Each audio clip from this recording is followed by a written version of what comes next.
The courier left the envelope without a signature, a thin, crisp rectangle against the reception desk where my badge clipped the corner. Inside lay a color printout of my work calendar. A single appointment glowed in angry red. 30 minutes with my manager in a private conference room that didn't officially exist on the floor map. A second page listed the conference room's keypad code and a timestamp from last night, down to the second. No greeting, no name, just a third page, a blown-up photo of my hand brushing his sleeve in the hallway weeks ago, caught by a hallway camera I didn't know could zoom. In felt-tip strokes across the bottom, "You are on my schedule." I folded the paper small enough to hide in my palm, then smaller still, until the corners bit my skin. My heart didn't race. It narrowed. I understood the message. Someone had mapped my hours, my movement, my attention. Someone wanted me to read my life out loud without speaking. My name is Mira, and I answer phones, guard calendars, and learn a city by the address lines on courier slips. The company is VegaWorks, a consulting firm housed in a glass cube in Columbus, Ohio. I sit at the front, in a chair with a height lever that sticks and a touchscreen that knows my fingerprints better than I do. I move calls, print badges, route guests, and keep the surface of the day smooth for the partners. I like order because order makes speed possible. I like speed because speed builds silence around parts of a life that don't need a voice. My manager, Daniel, runs operations. He lives in urgent verbs: route, sign, launch, hire. He is married. The ring is a detail the office accepts like an exit sign. Every day I steer rooms and times with his initials attached.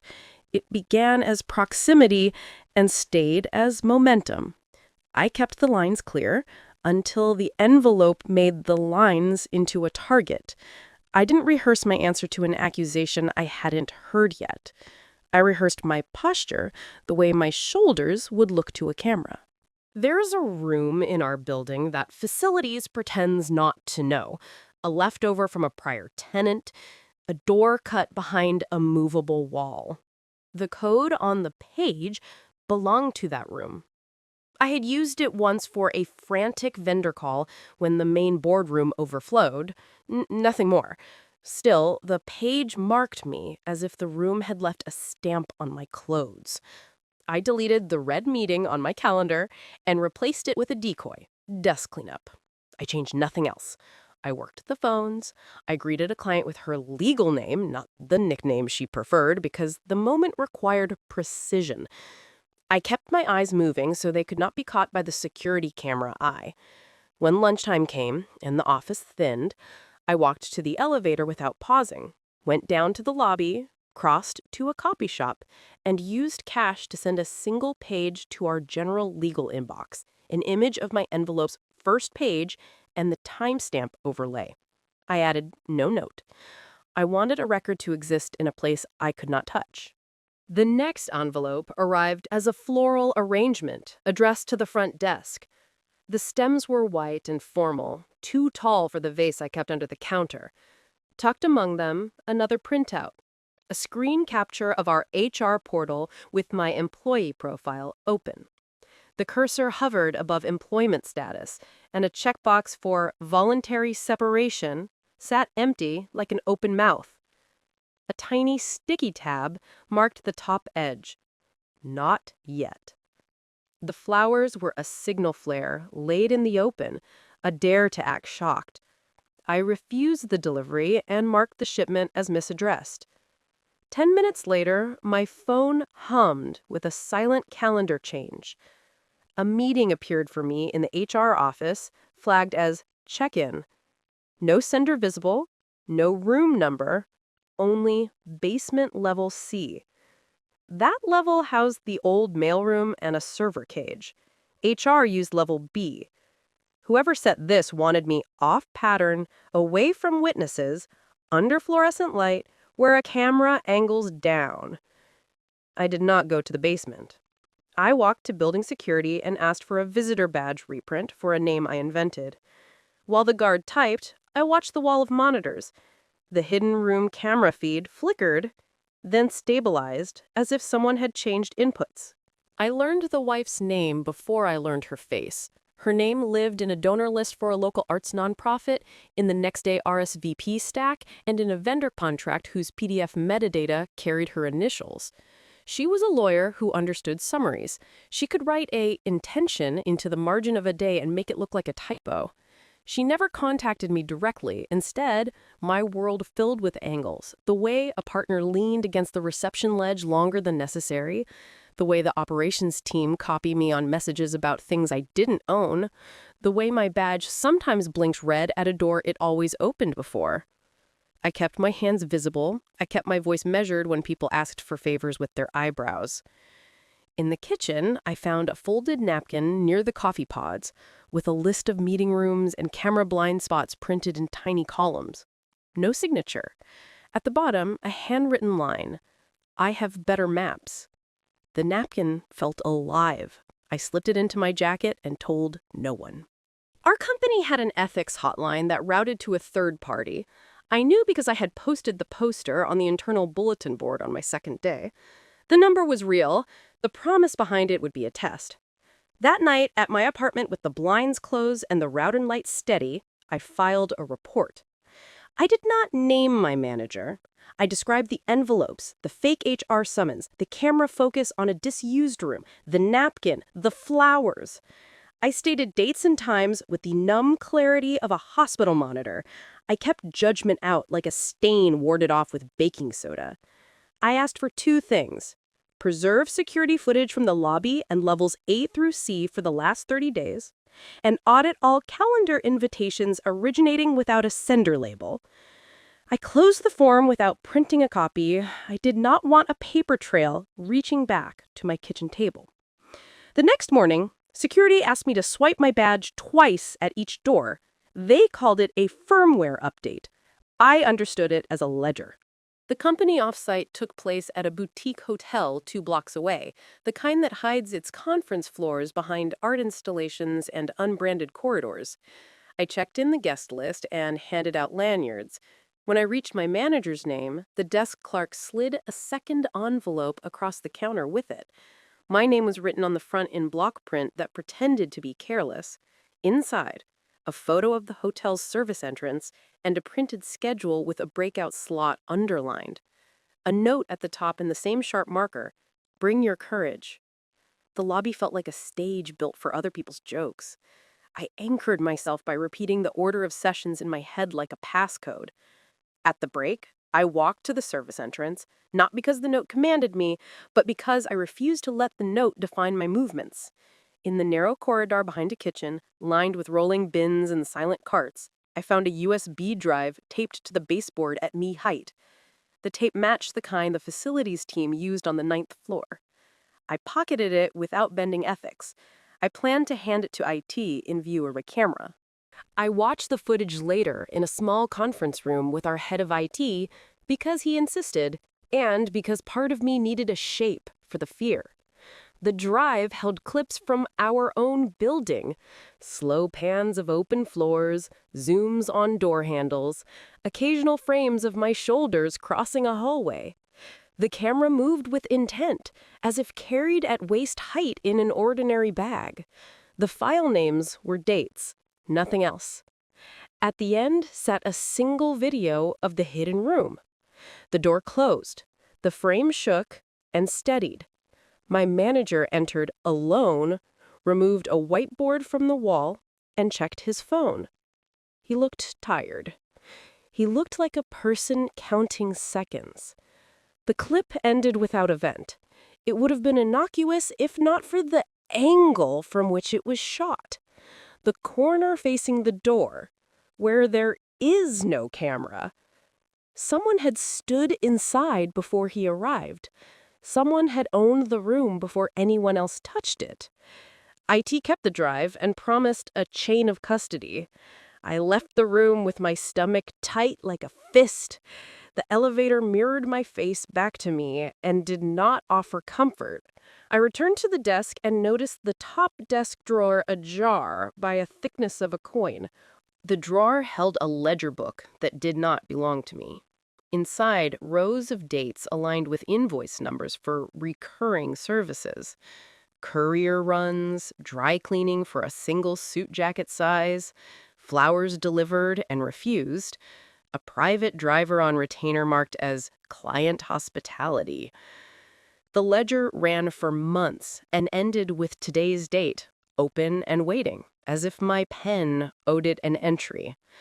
I recognized the handwriting from the napkin. The wife was writing to me with transactions instead of words. She wanted me to see a sequence, deliveries as choreography, small expenses that lead a person from desk to door to car without pause. She was mapping control. On the final page, below a blank line, a sentence waited. Choose your exit. The words were calm, not taunting. The book gave me my options in the language of the company. Resign quietly or become the story. I closed the ledger and put it back where I found it. I did not pick up a pen. The compliance review email hit every inbox at once, the subject line in all caps without punctuation. A whistleblower complaint had triggered an internal investigation of inappropriate relationships affecting resource allocation. No names, no details, just a timetable and a list of rooms where interviews would be conducted. I read the list and recognized the hidden rooms number misprinted as a legit conference space, like a ghost added to a map. Everyone looked stunned for the first 5 minutes, and then fascinated for the next 20. My badge stopped working at the partner wing. I knew then that the review had a target, and the target was not the person who taped a USB drive to a baseboard. I took a deep breath and reminded myself of the rule that orders my mornings. The person who moves first draws the most cameras. I would not move first. I would move exactly on time. When my name appeared on the schedule for an interview at 3:20, I stood, smoothed my jacket, and walked to the room above the misprinted room in full view of 3 cameras and an open department door. I wanted the footage to tell a simple story. Mira walked into sunlight with a lanyard and a neutral face, and then turned into an interview she did not request. The questions arrived like a checklist disguised as conversation. I gave timestamps and locations, described envelopes without adjectives, named no feelings. I offered the ledger and the napkin and the HR summons that pointed to the basement. I avoided names for as long as possible because names create shapes, and shapes draw impact. When they pressed, I placed a name where it belonged. The wife, an attorney with ties to 2 vendors and a donor line, a person with access to camera schematics through a friend on the property management staff. I watched the note-taker underline without looking up. I watched the evaluator's pen hover. I felt nothing heroic. I felt like a person holding a door open against a gust. They asked if any promises had been made to me. I said no. They asked if I had accepted any gifts. I said no. They asked if I had met in the hidden room after hours. I said once for a vendor call with 3 people on a speaker, and I offered times they could verify. I did not perform innocence. I audited it. The corridor outside the interview room felt thinner. People who never looked at me, and then away with gratitude, as if I had swallowed something on their behalf. At my desk, a new envelope waited, this one smaller, with a single lock of blonde hair inside and a printout of a child's school calendar. It was a grotesque feint. I refused to follow it into a corner. I took the envelope to security and requested that they add this to the chain. In the afternoon, the general counsel asked for a second meeting. He had my ethics complaint on the table, my scanned photos printed, and a new item: entry logs showing a non-employee badge moving through our building after midnight on 3 separate dates. always trailing my manager's access by 7 minutes. The name attached to the badge was a contractor who did not exist. The subcontractor who issued it had a mailing address matching an entity formed by the wife's firm 3 months ago. The general counsel looked at me like I had walked a tightrope for the sake of a stranger's career. I refused the implication. I had walked the line for my own edges. The wife finally stepped into frame at a charity luncheon our company sponsored. She didn't approach me. She moved among donors as if they were familiar furniture and claimed a corner table near the stage where she could see the exit. When my manager rose to introduce a grant, she fixed her gaze at the back of his head, the way a surgeon fixes on an incision point. Her control wasn't theatrical. It was procedural. Every movement made sense, even as it destroyed sense. I felt a brief, irrational urge to apologize for the fact of my presence in a story she had built to remove me. I swallowed it. I checked guest lists, I tallied name tags, I watched her phone remain face down on the table while her eyes did the scanning for her. I understood something then that pulled me like a magnet. She was not improvising. She was finishing a plan that began long before my job started. I decided to assemble my own plan in the only language that mattered, a dossier without adjectives. I built a timeline of every contact point sourced to something that could be audited. Access logs, badge failures, camera angles, envelope postmarks, florist invoices, contractor IDs. I requested my personal file from HR and found no write-ups, no flagged items, only commendations and speed metrics on visitor throughput. I added the ethics complaint confirmation with its date stamp. I printed nothing. I handed everything over on an encrypted drive and asked that it be stored off-site. I did not copy the data for myself. I refused to be caught holding any part of it. I kept only one thing: the napkin. Folded into the smallest square a napkin can become, pressed flat between 2 cards in my wallet. It was not evidence anymore. It was a reminder of what a promise looks like when written by someone who believes maps can hurt. The break came not as a firing or resignation, but as a schedule shift. My manager took 2 weeks off. The emails stopped pretending he was on a retreat.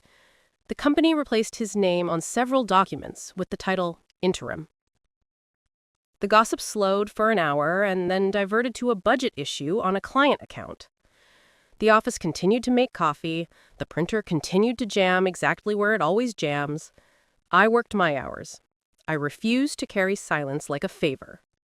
On day 3 of his absence, I found a note in the lobby guest log with a name I recognized from the subcontractor file. The timestamp placed the person at our front desk for 2 minutes just before opening. The camera above the doors clocked an umbrella passing out of frame like a mask.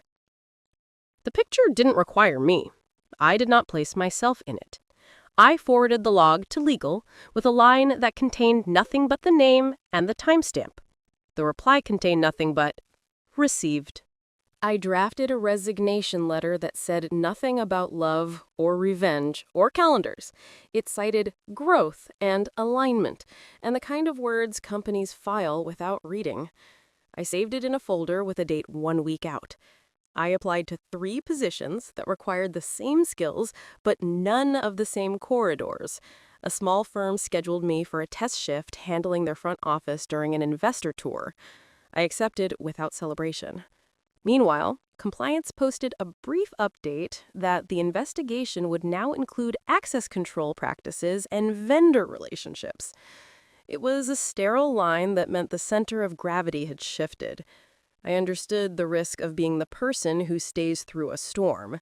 The storm never ends, and the person becomes its furniture. I wanted to remain a person. On my last Friday before the test shift, the general counsel asked me to deliver a packet to the boardroom. I walked it in and stood just inside the door. Across the table sat 3 partners, the counsel, and my manager, who looked like he had been speaking for a long time without moving his mouth much. The packet contained a summary of the contractor's scheme that created non-employee badges, a chain of payments through vendor shells, and screenshots of messages sent from dummy accounts that aligned with the wife's schedule. The council did not ask me to leave. The partners did not ask me to sit. Time held a shape. Someone had finally moved a king and the board had become visible. I placed the folder on the table and stood still for a count of 5, so the camera had a clean shot of the action. Then I left. At my desk, the napkin in my wallet ticked like a weak battery. That night, an email arrived from a personal account I did not recognize. The subject line was a single word: mercy. The body contained a promise that if I resigned within 48 hours, the board would never hear my name in any context other than front office support. There was no signature, only a line space and a single punctuation mark, a period, as if to end not just the sentence, but the week. The email header hid behind a cascade of forwarders. I did not reply. I forwarded the email to counsel with the words potential witness tampering and then closed my computer.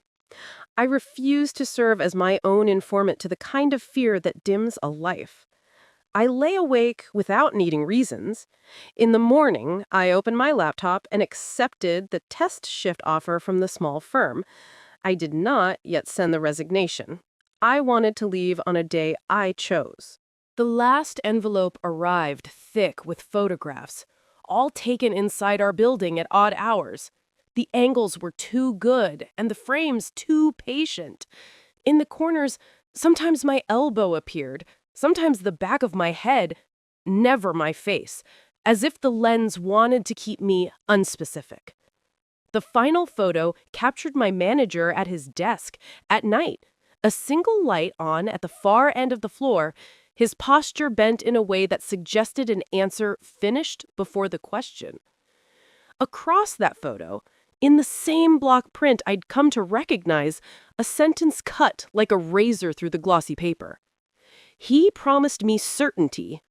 Under it, a second line, smaller. So I built it. The wife had constructed a system, the way other people build a quilt. Each piece fit. Each stitch had a logic. I saw the danger in admiring it. So I didn't. I slid the photos back into the envelope and handed them to security with a chain of custody form that now felt like an oath. The company announced conclusions in a statement measured down to its commas. Vendor relationships had violated policy. Non-employee access had been issued without oversight. The investigation had found attempts to manipulate internal processes through external influence. Individuals had been removed from vendor lists and referred to the relevant authorities. No employee was named. The building sighed with the relief of a hallway after a fire drill where no alarms actually sounded. My badge continued to work. My desk remained my desk. My manager sent a letter through legal that acknowledged having failed his own standards and included a single line that asked me to accept a reference if I ever needed one. I filed the letter in the folder labeled Archive. I did not imagine the expression on the wife's face. I refused to become her mirror. I turned in my badge at 9:01 on a Tuesday and walked a straight line to the elevator without glancing left. The new firm's lobby smelled like fresh paint and new carpeting, but I kept my promise to myself and avoided naming sensory details that pull a person into softness. I set up name tags. I arranged chairs. I checked the investor list against the visitor printer's sputters. I worked my hands calm. At noon, my phone buzzed with a message from an unknown number. You survived. No punctuation, no signature. I took a breath and imagined it belonged to anyone in the city who believes in clean exits. I didn't answer.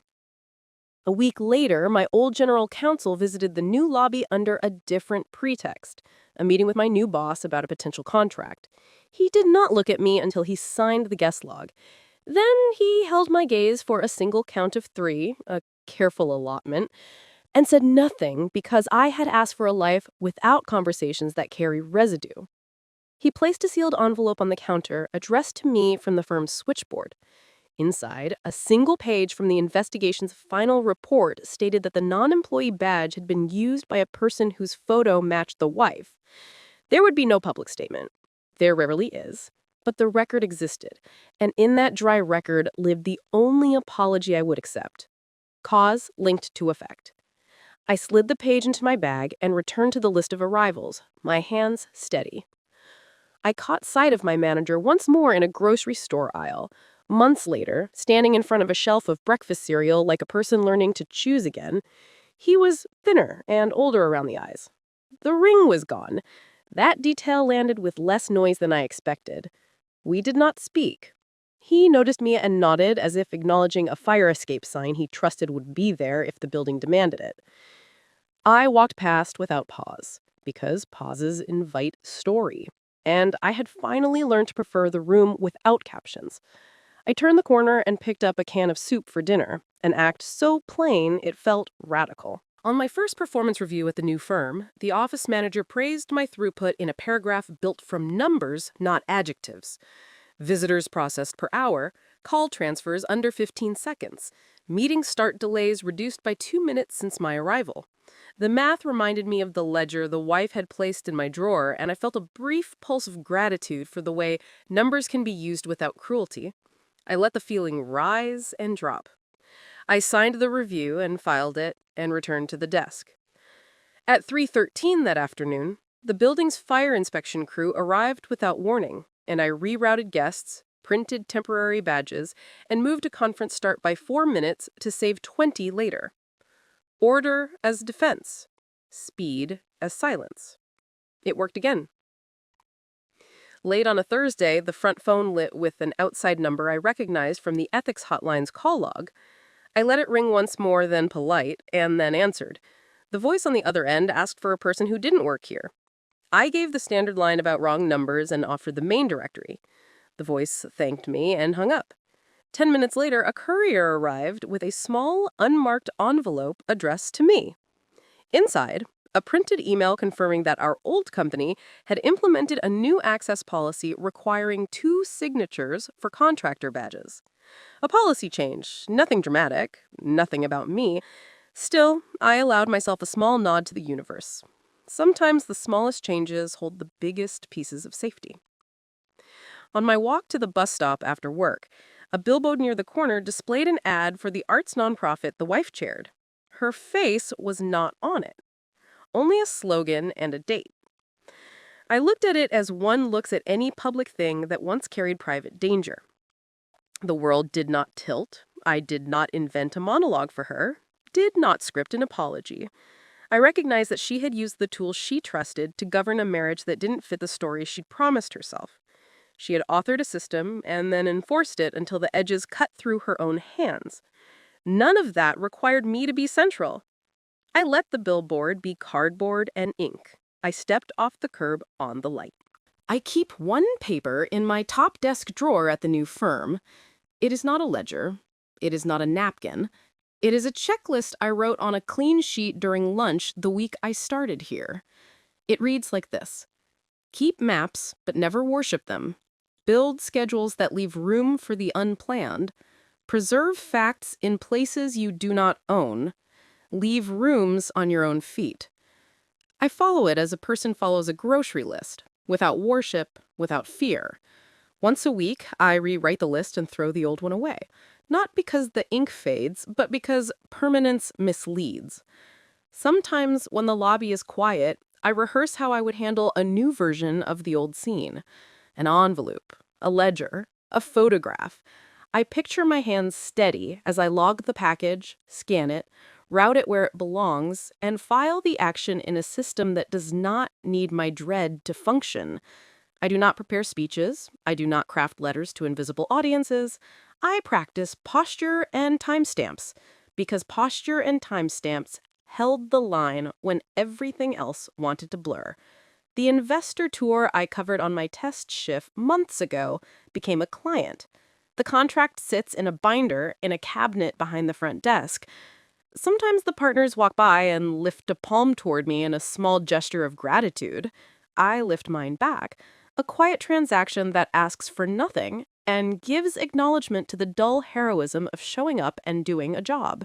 It is not a grand ending. It is a life that may be smaller than the drama that tried to claim it, but it is mine. I keep my chair at the right height now because the lever here does not stick. I learned to outlive the story by refusing to be the evidence that completes it.